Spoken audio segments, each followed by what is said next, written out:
G'day and welcome to Unstoppable. I'm your host, Kerwin, and today we get fit, we get fab, we get tight around the flabby bits as I connect with fitness expert and founder of Body by Simone, Simone De La Rue.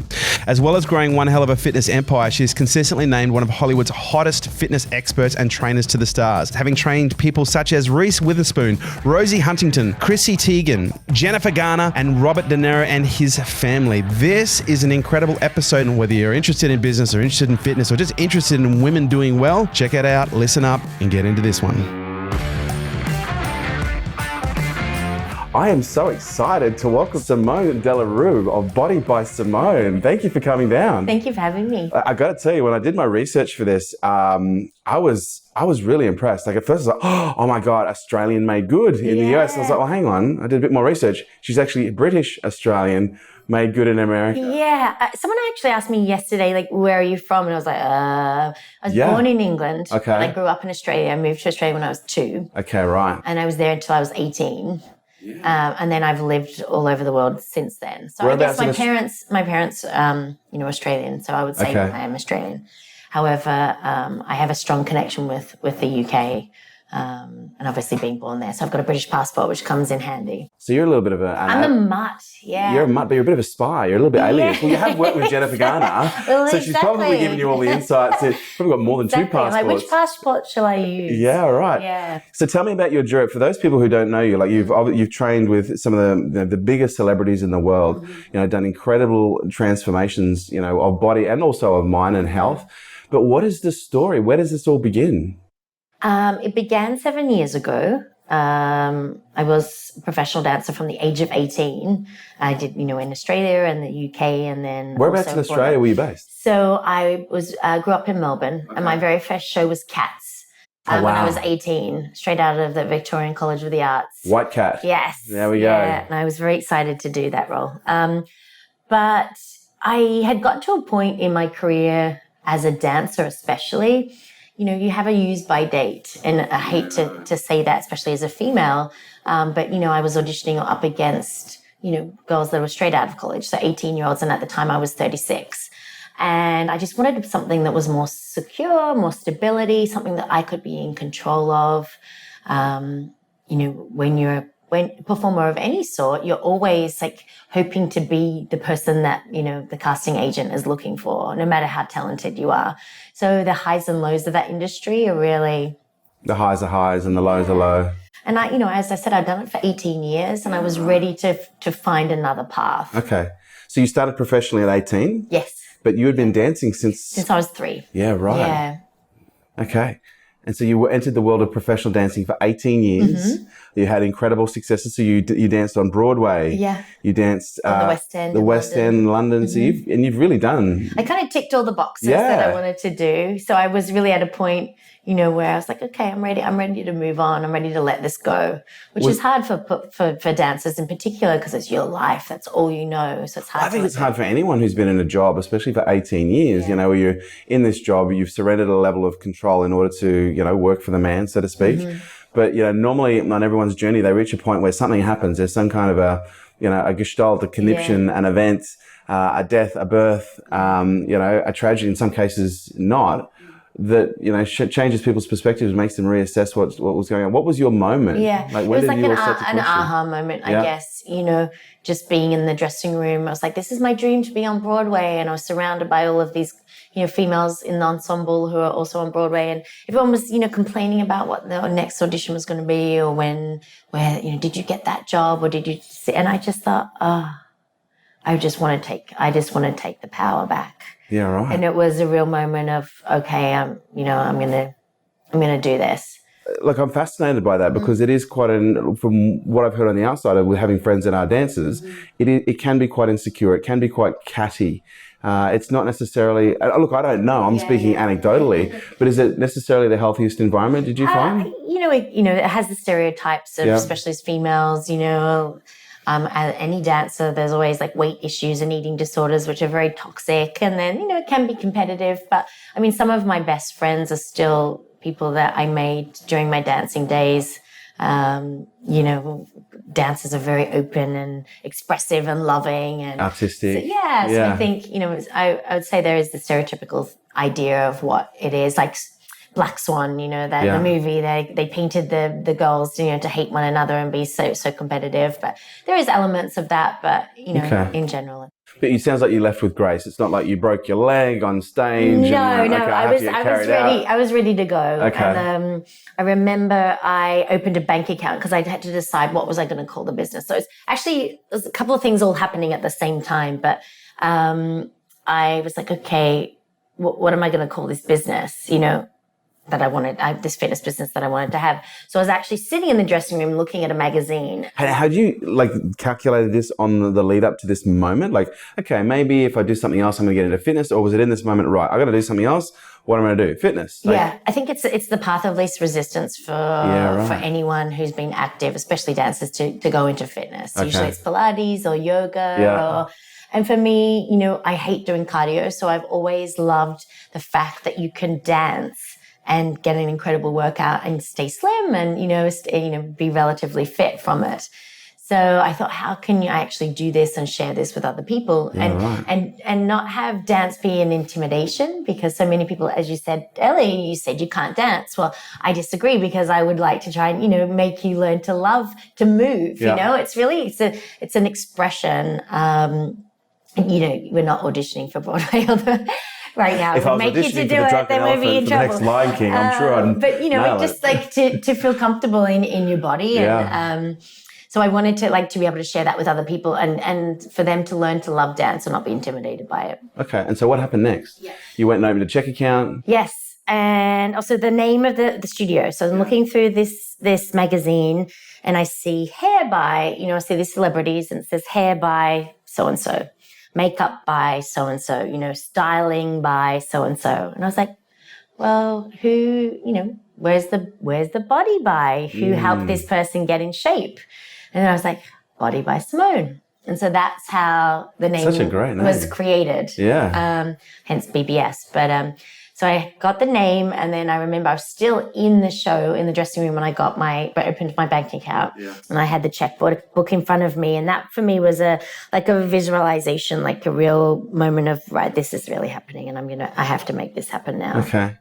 And so what happened? Like, how do you go from, you've been dancing for 18 years, you've now decided I'm going to open a business. It's going to be in fitness because it's the path of least resistance. Yeah.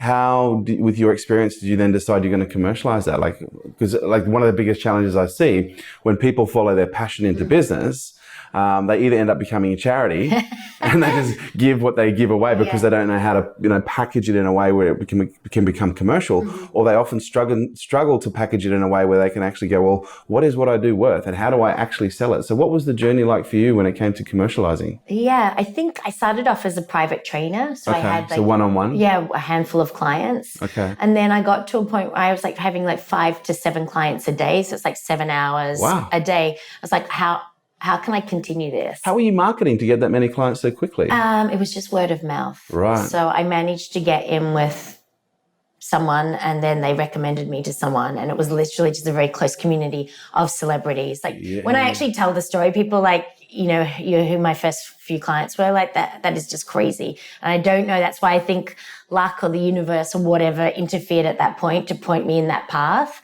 But the people that I started off with, those core group of 5, you know, people recommended me to each other. And that's how. So how long ago was this? This is like probably like 8 or 9 years ago now. So this would be almost at the evolution of influencer marketing, which is essentially what you did. There was no Instagram then. There was like, you know, I wasn't really marketing. It was just pure word of mouth and like do a good job, be a good person, be respectful. And then, you know, someone will. So how do you, in your first 5 clients, how are you able to pick up such high-level celebrity clients? Was it just through your network? Because they were all friends. Right. So it was just networking. Okay. Yeah. Someone's like, oh, you look amazing. What are you doing? Oh, I'm using this trainer called Simone. And, oh, do you want to come? Do you want to join in? Sure. And then all of a sudden they're like, oh, we love this. After the first session, can I do my own? Sure. And it just organically grew like that. It was really something special. And when I look at the time, I was like, oh yeah, this is normal. But when I look back at it now and I hear myself saying it out loud, I'm like, yeah, that's kind of crazy. Well, it's actually really smart because when you see so many people get into business for the first time, they're like, well, who do I market to? And so, well, who do you talk to? Who are your friends? Who are your family? Well, what's interesting is, I am known as a celebrity trainer. I have a lot of celebrity clients. And I think the reason, one, being Australian really helped. Americans love an accent. Yeah. A lot of them, I didn't know their history because I hadn't, grown up here. And I think we're kind of very open, carefree, non-judgmental people. And to me, it's just a person, and so a lot of them are used to having the team around them that are like, yes, well, I'll get you anything you want. And I was in this position of control where I was telling them what to do, but with a sense of humor and a laugh. And I think they're like, oh, this is kind of cool, I really formed really great bonds and friendships with them as well. But I think a lot of it, I say, comes down to like the Australian personality and carefree nature. And, we take ourselves seriously, but not too seriously. It's very different to the American energy a little bit. Okay. And so when did things really start to take off for you? So then I realized, okay, I'm at the point where I can't physically work out anymore. So if I want to grow this, how do I scale? How do I scale? Yeah. And at the same time, one of the celebrity clients said to me, I'd like to help you, give you a little bit of money so that you can find a space, like a studio space. Because I was like going to their houses and like with a backpack on and like, or someone would come over and it was just like, my days were just so hectic. And this was in New York City, so you're going like from one person's house to the other and it was kind of nuts. Or I'd rent out dance studios in the middle of New York City. With 7 clients a day plus travel time, you'd be doing 12, 14 hour days. Yeah. It was absolutely nuts. So the very first studio that I had was actually an apartment because at this point I didn't have the funds. And so it was like $2,000 a month. It was a studio apartment on the Upper West Side in New York. And I turned it into like a workout studio because there's no furniture in there. Yeah. And signed a lease, and I mean, it was a bit naughty now and I look back at it because, the landlord was like this, this is a business kind of. Naughty, entrepreneurial. It's a fine line, isn't it? Yeah. So there I was training these celebrity clients out of this studio on the Upper West Side.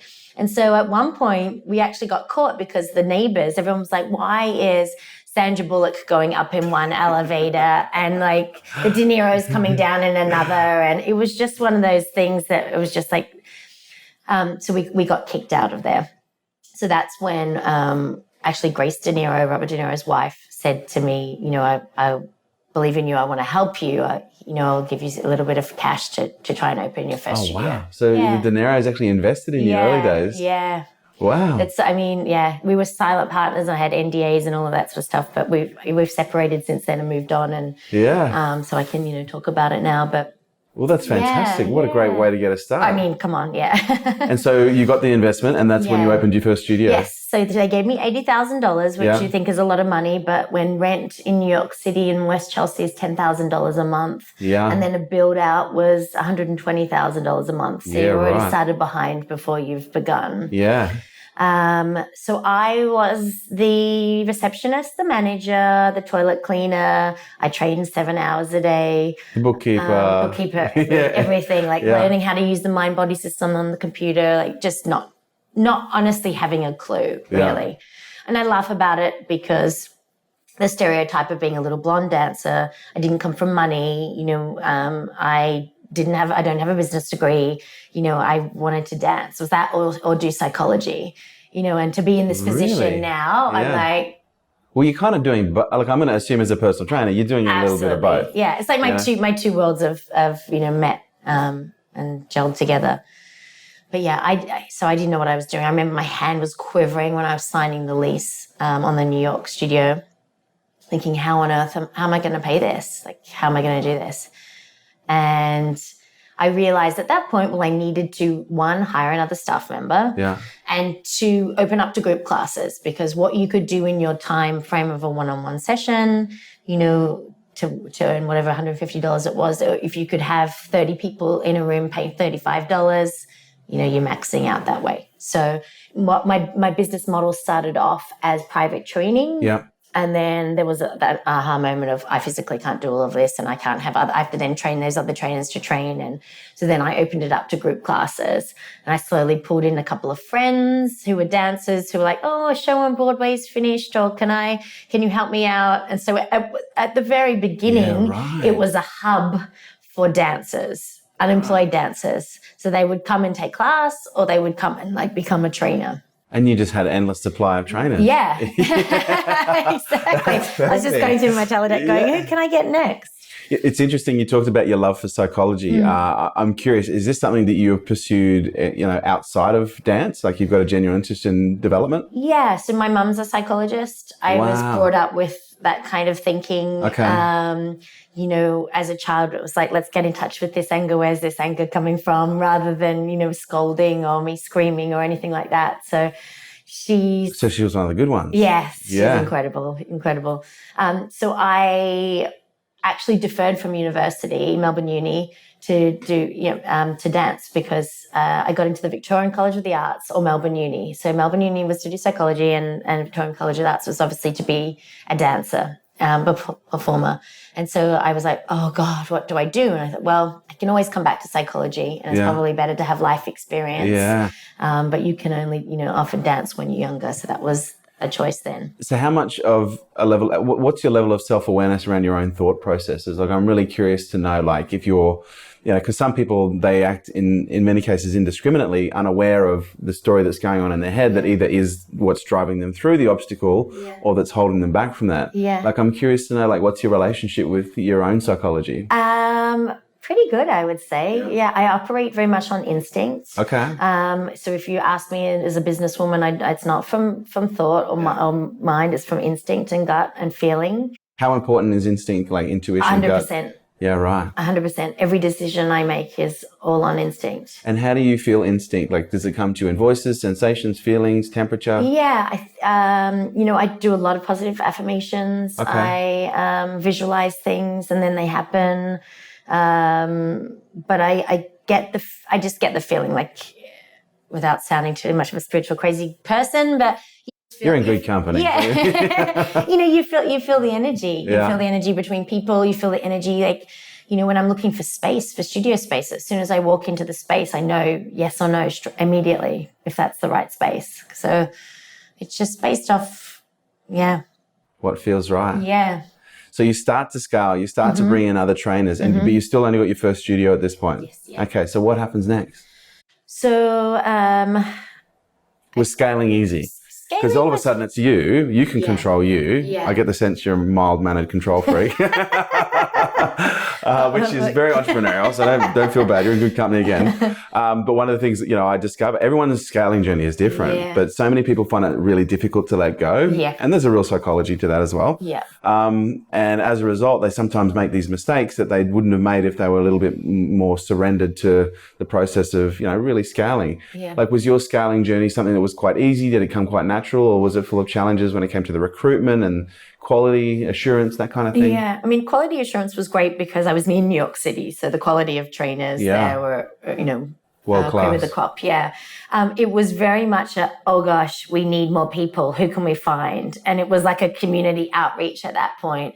And by people, you mean clients? No, as in trainers. Oh, right. But then as far as clients go, I got very lucky. Like, as I said, with those celebrity clients that I had, they were very supportive of me, and they would, that one huge moment was when Sandra Bullock had a BBS tank top on. She walked outside of the New York studio. The studio had only been opened a month, and the paparazzi had been following her, and she knew what she was doing when she put that, T-shirt on.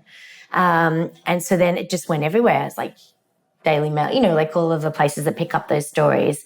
And then I turned into this celebrity trainer, and then everyone wanted to interview and everyone wanted to do a story. And then all of a sudden it became this beast that I didn't know it was going to be. So you were already a celebrity trainer at this point, but now this is when cat's out of the bag. Yeah. Thanks, Sandy. Yeah. Because I kept it quiet for like 1 to 2 years. I've been very respectful of their privacy.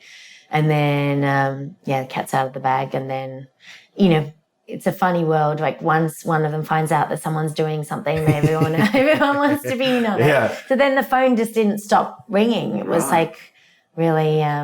But at that instance, did that create some of its own challenges? Because I'm going to assume in the celebrity world, they want you. Yeah. They don't want the trainer. Yeah. They don't want, the other world-class dancer. They want Simone. Yeah. Did that pose its own set of challenges? It did. And then, for me, learning how to juggle everybody and keep everybody happy and making sure that they were still being taken care of. Have you got to the point where you can outsource some of your celebrity clients to some of your trainers? Yeah, all of them now have like 2 backup trainers. So they know, they say now, oh, it's a treat to have you. And then they know that, they've got 2 others that they will see regularly if I'm not available. Because one of the things I find when I'm working with business owners is oftentimes, their catch cries, well, no one does it better than me, Kerwin. Yeah. And these clients, they ask for me by name. How am I supposed to scale when this goes down? Yeah. How did your, because I'm going to assume that would have been the exact scenario. And in Body by Simone, you are Simone. Mm-hmm. Sandra Bullock, how do you navigate that, communicate that, and work through that so that the clients still get the expectation? Yeah. Well, I was very careful. Like, it's only the last couple of years that I've now really pulled myself back. But before I was I said as a workaholic, I just always said yes. That was another one of my mantras, just say yes to life and then work out how you're going to do it afterwards. So I would, work way too much. But it was important to instill in my staff, now I have 45 staff, I think, but instill in my staff that, you just the simple things that they're about being kind, being nice, being respectful, all of those that were more about selling a feeling, because really at the end of the day, exercise is exercise. We could do push-ups here on the floor together. You could go and get me and pay me money to do it. You could go, it's like a bicep curl is a bicep curl. So it's really not about the exercise. It's about the feeling and the environment and the community that you're creating. So once those celebrity clients felt that same energy from the trainers, then they felt comfortable. Were there any growing pains at that point? Yeah, definitely. Yeah. And I think one thing I've learned now, initially in the early days, I was like, come on in. I would just hire all of my friends. The show's canceled, come on in.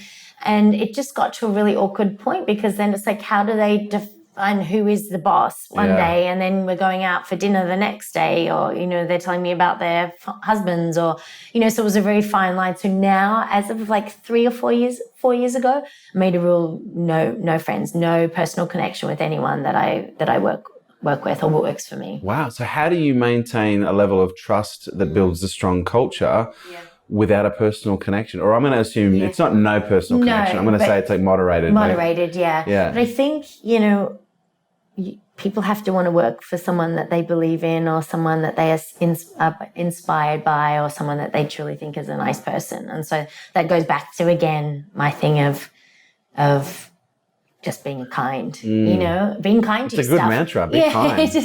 Just be kind, and your staff will respect you. But I've had, 4 of my top trainers leave and start and open their own business. Okay. In competition? Yeah. First time I had a nervous breakdown. I took it so personally. I was like, how could you do this to me? And then I just realized it's life. Of course you're going to do it. The ones who have the skill and the ones who have that bit of spunk and that spark, they're the stars. They only want to work under someone for so long until they want to start their own thing. So you can't stop. And you birthed an entrepreneur. Yeah, exactly. Yeah. It's I wish you well and off you go. And then I always say, for you to realize how difficult it is, because people think, it's easy, I can do it. Yeah. But that's such a normal thing that happens in business. You hire someone, great talent, they come in, they work in the business for 12 months, 2 years, and then they realize, well, shit, I could do this for myself. Yeah. So how do you reconcile that in a healthy way so that it doesn't actually destroy you? Was there any kind of process that you took yourself through, either consciously or un? Yeah, I think going back, calling my mother. Please give me Thank God she's a therapist. Please give me a therapy session, and how should I deal with this? Yeah. And coming back to love and kindness again, as well as send them love and send them off. And as you said, know that you've given birth to someone so that they can chase their path. And at the end of the day, it's business and it's not personal. And another big, huge lesson I've learned along the way is that everything was so personal. Everything was so personal. Now, it's still very personal for me, but I now can see it a little bit more with a business mind and be like, okay, this is work and this is what it is. So using 3 words, if I was to walk into any one of your studios right now, while it was humming with team and talent and clients, how would you describe your culture? I always say it's an ego-free environment. Yeah. It's very accepting. In a city like New York, that might be a little challenging. No, that's why people love it. That's why people love it, because that's the environment that I've created. I was like, and it's one of my other mantras is leave your ego at the door. Yeah. Like, there's no judgment here. Come in, and a celebrity would be standing next to an everyday person, sweating all together. And like, I think, especially in a female, because 99% female clientele. Right. Is, amongst the staff as well, not having them be competitive amongst themselves. But I believe it comes from me. So, it's the message that I absolutely that I send out. But that's one of my huge things, because, as I said, exercise is exercise. Yeah. So. And as a leader, like, how would you describe yourself? I hope I'd say compassionate. Okay. Are you tough? Probably not tough. Really? I didn't know. Wow. I didn't know. Like, I've seen nothing to say that you would be, but I just get this sense that there's this internal strength about you that people were like, oh, we just don't fuck with Simone. Well, I think people think I'm very, very sweet, and that's probably what the side that I will show to you until, I feel crossed or burnt, and then the Scorpion side of me will come out probably. Right, you're a Scorpio. I'm on the cusp of Libra and Scorpio. Oh. So I'm like, ooh, balance. Balance it out. Fuck you. But yeah, I mean, I'm all about female empowerment. I'm all about, let's be strong women, and, strong women support other strong women. And, but it's an interesting environment. When people ask me the hardest thing about managing staff is managing staff. It's the hardest thing. If I could just work with clients all day long, I would be so happy. Adult daycare centers, really. Yeah, exactly. Isn't how we do this today? All right, boys and girls. Yeah. Blink your eyes. So, I'm curious though, like, on this journey, there's no doubt, like any entrepreneur, you're going to have your successes, you're going to have your failures. Like, what's been some of the biggest failures that you've had whilst trying to grow your business? I think, like, lessons. Or lessons. Yeah, lessons, I'd say, because I don't believe in failures. Yep. Lessons, one big aha moment was when I actually bought out Brace De Niro. So that was a really tough time when I realized we got to a point where, this was my life and this was, a hobby for her. And so it was like, okay, I'm going to take this back and take charge and take control. But leading up to that process was so difficult, and so I felt so tortured because we were friends again. So it's that thing of like, how do you do this? How do you make this break and then still remain friends? Or how do you navigate through this? Yeah. So that was really challenging, but such a great, wonderful feeling of empowerment when I did take the company back, so to speak, or pay her out that small amount. But yeah, the lessons along the way are things take time. I like it always now. longer. I like it fast. I like it yesterday. Yeah. To understand, I think, with the staff thing, that people all have their own agenda and that no one's going to work as hard as you are because it's your business, and, they're not going to work as hard because it's not their business. Learning to not take things so personally. What's been your biggest leadership lesson? Like, if you could point to one thing where you go, fuck, I completely screwed that up. However, now, as a result of what I learned from that as a leader. Yeah. I would say maybe it was just like going back to letting the staff go. The first time it was really personal. Yeah, right. I took it personal, and the relationship and the conversation was personal. And I think now I've just really, you just have to be like, okay, even if you're screaming or crying on the inside, I wish you the best of luck and have a great life. And, the door is always open. Okay. Maybe to having more structure, because as I said, I'm based on instinct, right? Yeah. Love, passion, pure, create, let's do all of this. And so then I had to hire a team of people that were very opposite to that. So my team at the moment is a very small team. There's four. They're all different personalities. They're all A-type personalities. But they're a little bit more structured and things in places, and which is a perfect balance for me, because I always say, let me go out and create and be the face of the business, and let me, schmooze and do all of that. And then they need to tell me, you need to sign this for me, you need to do this, or you need to do that. And I'm like, oh, okay. So I think, don't be afraid to hire people that are smarter than you. I think is another wonderful lesson. Once again, that's leave your ego at the door, right? Don't be based on ego, or find people that have skills that you don't have that will complement you. So at this point, you've got West Chelsea. Yes. Sandra's walked out in the beat up by Simone t-shirt.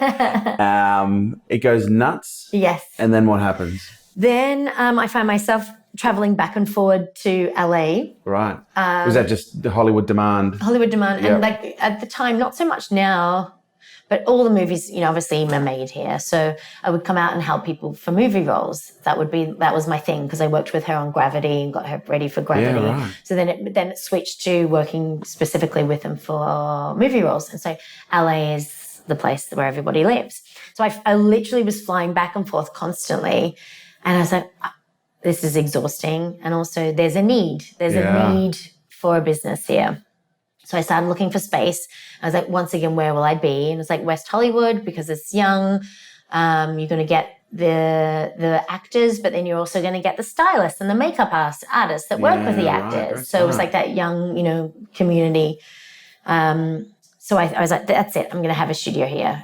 So I have a base here. So the idea was that I would be based in New York, but I would fly here and check on the studio here. But once I got here, it just reminds me of Australia. It's a little bit more relaxed. It's a little bit more laid back, the weather, the vibe. And then I picked up so many celebrity clients because of the area. Right. And I was like, okay, so this is where I need to be based.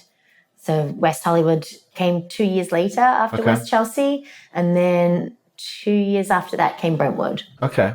And what spurred Brentwood? Just the pure demand? Pure demand. It's the yummy mummy area. Yeah. It's the clientele that have dropped their kids off at school and then want to, work out, or they want to do whatever the young Hollywood clique are doing.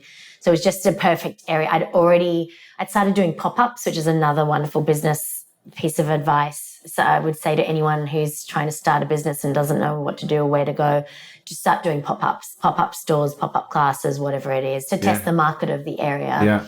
So that then you've already got a built-in audience. So then by the time we got to brick and mortar and I'd signed a lease, we had 100 people in the door the first day. So you were doing pop-ups in Brentwood before you actually... So what did that look like? Talk me through. You just find a vacant shop? Yeah. You could find a vacant shop. But in this case, I hired like a dance studio. Yeah. It was like a dance for kids. And like every morning I hosted like at 8:00 Monday to Friday, and I would teach it. Yeah. So there would be the draw there, and I think it was less money than the studio because obviously it wasn't the same environment, and built up the mailing list and the clientele that way. Yeah, right. And then telling them all, I'm looking for the space, I'm looking for the space, I'm looking for the space. So they were all like, when is the space coming? And they become almost like your real estate advocates looking for space. Well, yes. Actually, one of the clients said, there's this space that's available, and that's why I found it. So then literally the day the door opened, that everyone, we had... You had a full clientele. class. Yeah. So how many days a year are you traveling?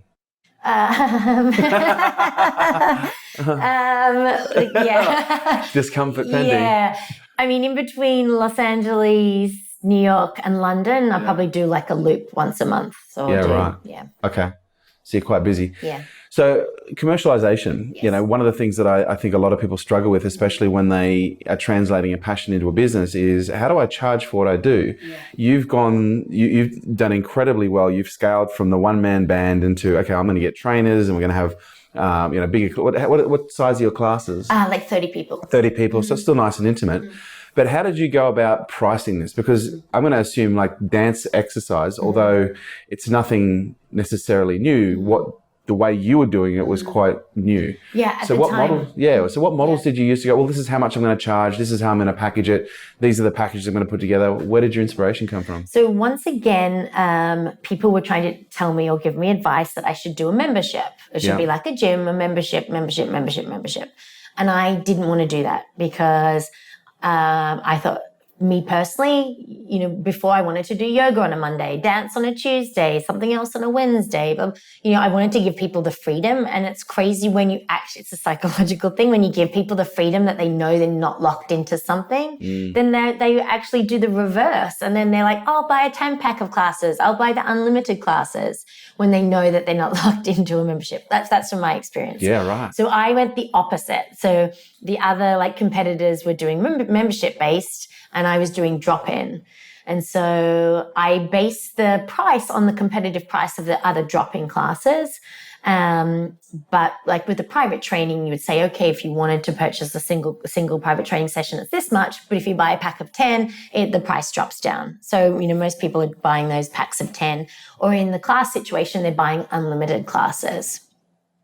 It's worked for me. I know a lot of people disagree, and a lot of people told me I should have done membership. What anyone else thinks is it working? But it works. Yeah. Yeah, right. Yeah.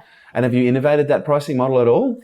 In terms of pricing, like I'm going to assume that there might be a slightly different pricing strategy in New York to West Hollywood, as an example. Which was crazy as well. Yeah. So New York is a lot higher than LA. Okay. As just the classes. Yeah. And that was once again going into the community, seeing what the competition was, seeing what else was out there. Priced it a little bit higher because we are boutique fitness, but not too high that, you know, we wouldn't get people coming in the door.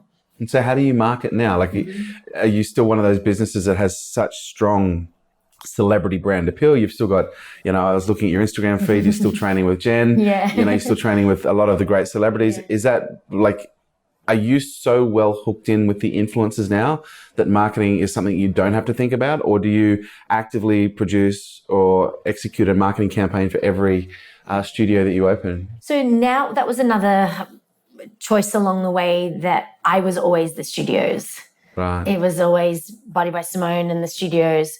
But over the last year, I've separated it now. So the studios are the studios, and I am, so it's kind of like two brands that still come under the one umbrella. The studios have a name of their own because people want to Instagram and say they went to Body by Simone.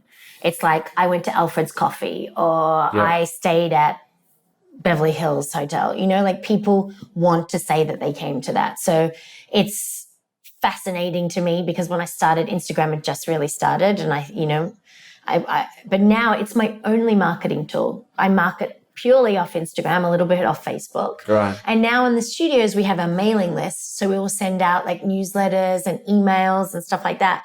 But it's surprising. Most people don't, because you can check and see, you know, if people have clicked or deleted or opened. Most people don't open the emails on the mailers, on the mailing list. Everything is on Instagram. Really? It's like a huge marketing tool. Have you moved into paid advertising on Instagram, or is it still right now happening organically? I'm trying to be really organic and really authentic. Yeah. I constantly, every day, have a brand reach out. If there's, you know, something that I feel like might work in line with my brand, I have just started to do a couple of things here and there, but it's based on me going and doing a workout, me reaching people, trying to touch people, trying to, not physically touch, but, you know, like actually share a workout and create a community, but not just like on Instagram, like eat this bar or anything like that. I'm still trying to stay very clear of that because I just want it to be authentic. Okay. And true. How do you, like, in terms of social media, is that like the number one play for you outside of the influencer marketing? Yeah.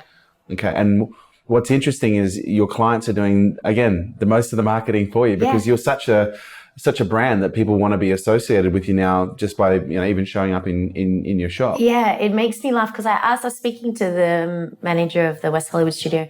We were like, we haven't done any marketing. What is this? He's like, because it's like TMZ truck drive past. And they're like, that's where Taylor Swift works out. Wow. You know, so it's like people are literally coming so that they can do the geo, you know, at Body by Simone, or they'll take a picture of the logo. So it's really, that's incredible. It's a whole nother world. I feel kind of a little bit too old for the whole like social media world, but I'm trying to hang on a little bit because it's powerful. It's like how I communicate with enormous potential. Like even though your business is already successful, just as an outsider looking in, like I see there's so much opportunity for you with what you're doing there. It's incredible. So what's next for Simone? Yeah. So obviously my big passion project is the app. Yeah. Because once again, I realized I couldn't be everywhere all at once.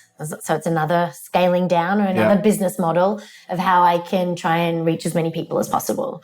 Once again, one of my beliefs is that exercise shouldn't be a privilege. So my other competitors were charging like $60, $70, $80 for a similar app. Mine's $19. Yeah, right.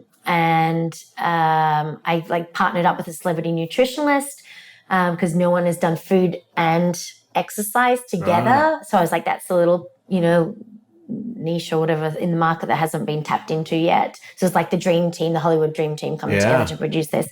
But I just wanted to, be able to reach as many people as possible wherever they were and to give people the gift of health, but by doing it by an app. So everything now is online. Like my world now is, other than working with private clients, is filming content.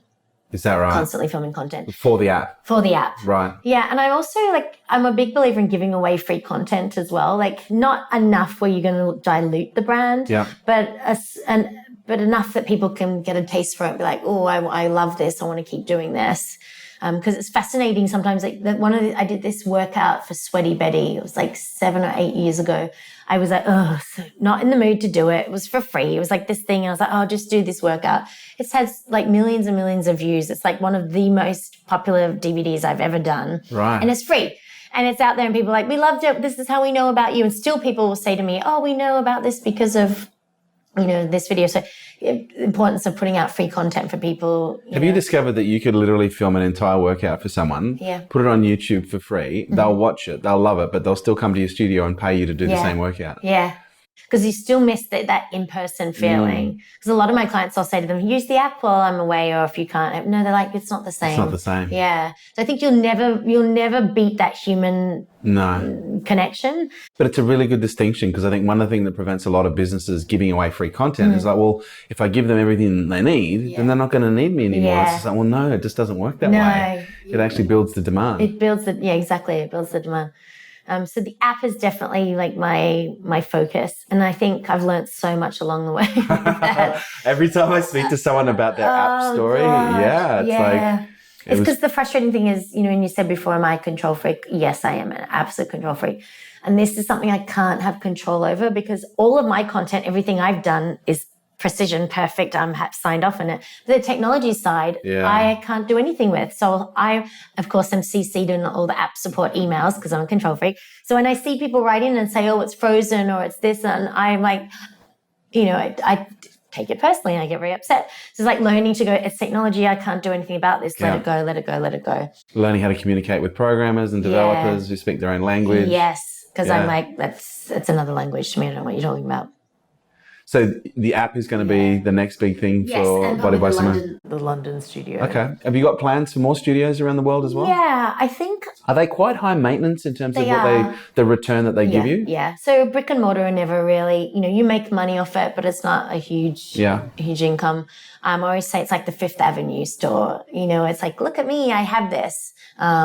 It's, face value or to have something that people can come to, but they don't make a lot of money. Everything we make is on merchandise and well, that was going to be my next question. Yeah, so merchandise is a big part of your catalog. So tell us about that. How did you develop your merch catalog? Yeah, just off need of once again what I wanted. Yeah. So then it felt authentic and true. I've got like co-branded with a shoe line, which was super cool because no one really has done that in the fitness line. So I'm creating my second shoe at the moment. Well done. Thank you. Once again, it's just like asking around like what people, what colors do people want? Yeah. And surprisingly, all women Can we ask what shoe company? Yeah, it's called Newton Running. Okay. They were designed for triathletes. Yeah. And it's a specific light running shoe, but I've worn them for 8 years because they force you to like go on the ball of your foot, just strike on the ball of your foot, which is perfect for dance, so which is perfect for what we do. And they're like light and airy and help you with pronation and stuff like that. So they're really a good shoe. And so I'm doing my second shoe, which is very exciting. That's super cool. Well, you've made it when you've got your own shoe. I know. And then, I just, tanks and things like that. But then equipment, that's the other thing I've started to do now is just like co-brand. I did something with TheraBand for this like CLX band, which is just the greatest piece of equipment ever. I think it's light, you can travel with it. Okay, great. But once again, all of these things have happened organically. It's like they've kind of come to me, and it's like, because if I'm using the product and I love it, then there's like, why would we not do a partnership? You know, it's like when someone comes to you with the most random thing and you're like, no, well, that's a lot of money. Yeah, I could probably take that. But would I use that in the studio? Is that me? Is that my brand? No.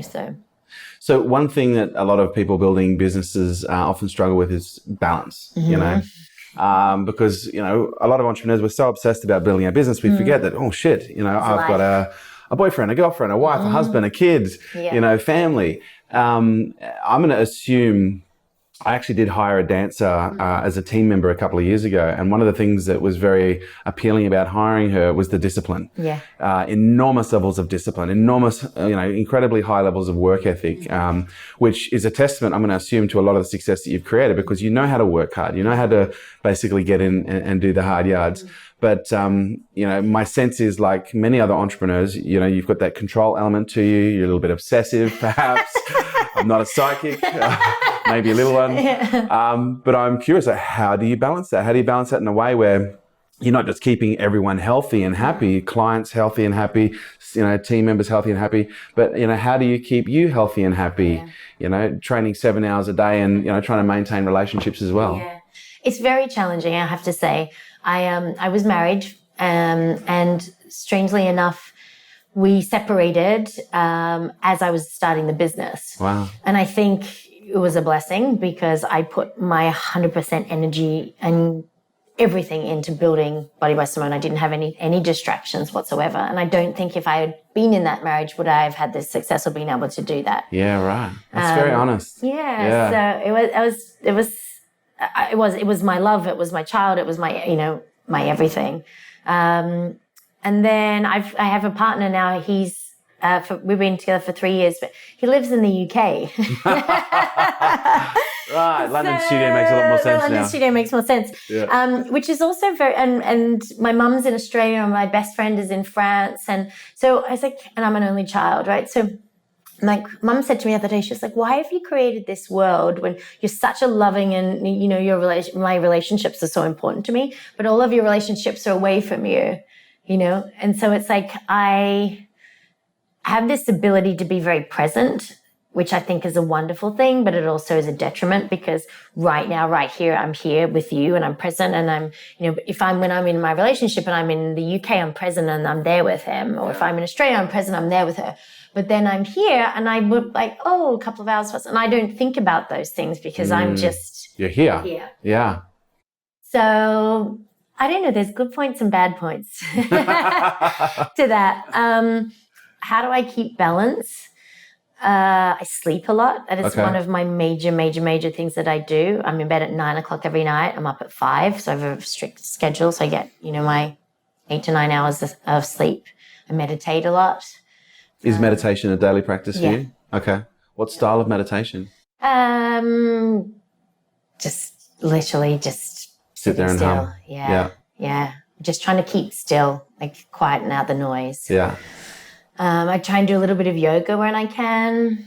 What about your diet? Like, I'm going to assume, you know, you're just going to be a naturally fit and healthy person. But one of the things I've noticed has become quite popular is like intermittent fasting, as an example. Yeah. Do you follow any kind of particular eating schedule? I do a little bit, because I find that works for me. I kind of have my last meal at about 6 p.m.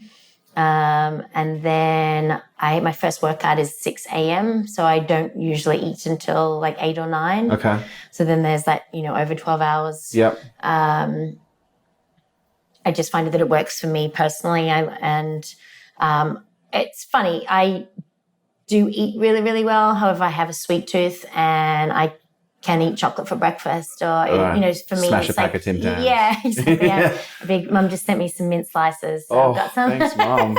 I've got some in the fridge, but yeah, you know. But I also like to go out on the weekend and have a drink and have a good time, and so it's just trying to find the balance of, and then practicing gratitude. I think that helps me find balance, because as an entrepreneur, Mum said to me the other day, when will this end? Like, when is enough? When will enough be enough? And I was like, it won't. Like, it's it's not. And it's not as in I'm not enough. Yeah.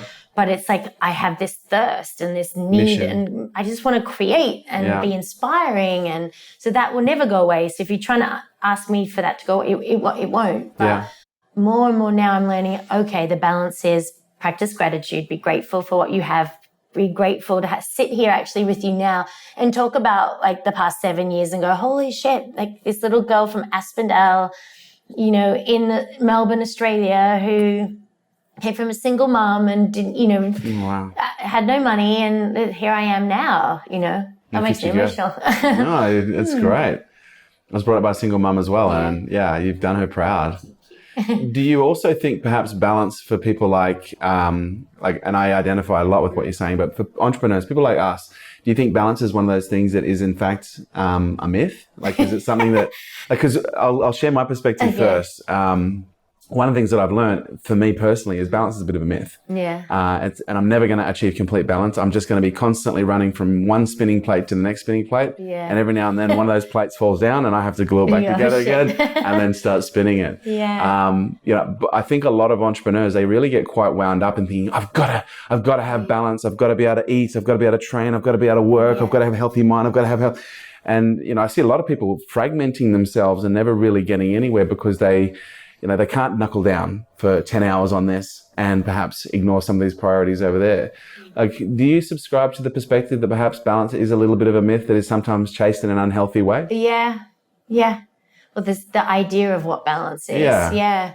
Because I always think is if you wake up and you feel like you've achieved something and you're happy at the end of the day, then I guess that's balance. Yeah. You know, it's like how are we defining balance? Good question. How do you blow off steam? Can't say exercise. How do I blow off steam? It's a good question. I don't know, like, I would say probably more, I just like to be in different environments and so whether that's travel or constantly being inspired or something like that, but even just this past week being in the Bahamas, like being in some different environment, it makes me remove my brain from where it was. And I think probably back in the day I used to go out dancing or whatever. I'd go out for drinks with my girlfriends and stuff like that. But I'm old now, so I'm like in bed. Are we allowed to ask how old you are? Is that like? Well, I'm 43. I'm 43. Yeah. That's not old. Come on.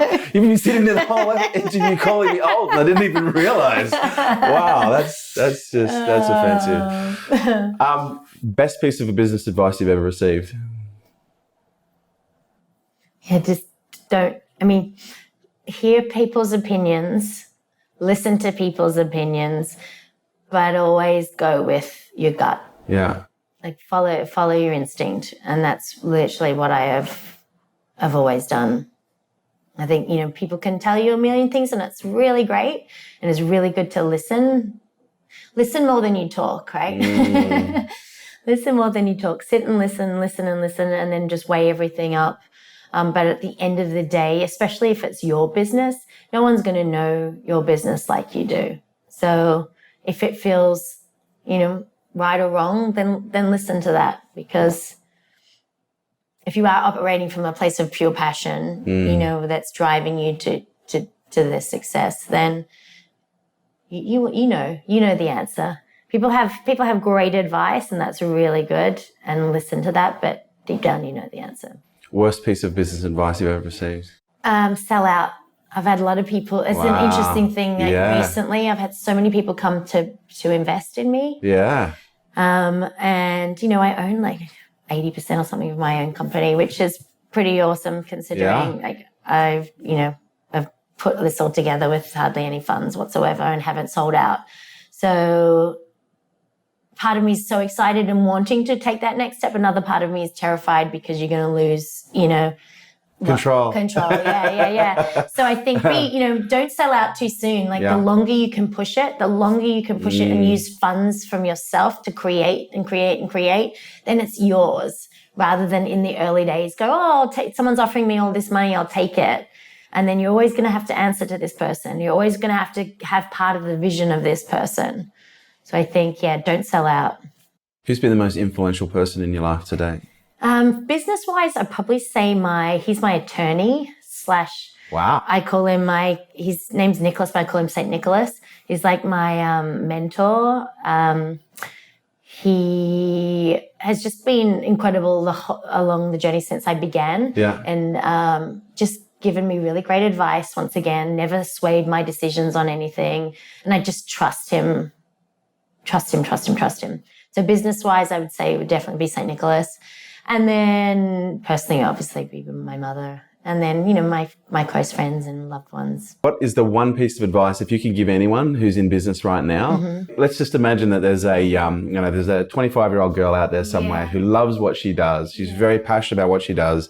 She's tempted to go and, do it for herself, but she doesn't know exactly how to do that. Like, how do you ground that? I mean, I would say initially just go and do it, because what happens, failure, but is there failure? No, there's just a lesson.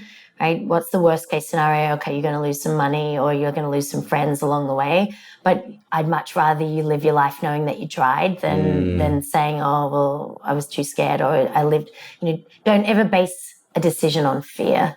So that's a great piece of one, advice. Isn't it? Yeah. Right, to write it down. There we go. I forgot that one down. That'll be the title of your next book. Don't base it on fear. But obviously, arm yourself with some knowledge before you go into it. So have you written any books so far? I have a book, but it was like 7 years ago when I first started. Okay. And it's a fitness book with, diet and exercise and a bit of my journey at the beginning of, from a dancer and about self-love and self-acceptance and the female body and, but I would like to write another one, in a few more years, I think. Possibly the story, yeah. I keep joking about like the life of a celebrity trainer, but I'd have to be killed first. I'd have to wait for a lot of my clients to pass away first before I could share those stories. Amazing stories. But just I guess share. Yeah, it would be nice names have been changed to protect the innocent or the guilty. Exactly. But yeah, it would be nice to share, the progression of my life, my business story. Simone, I have to say this has been a real highlight interview. A real pleasure to talk to you. You're an absolute. You're a reflection of your mum. Like, because when you first walked in here, I was like, wow, you light up. Like, you actually light up a room.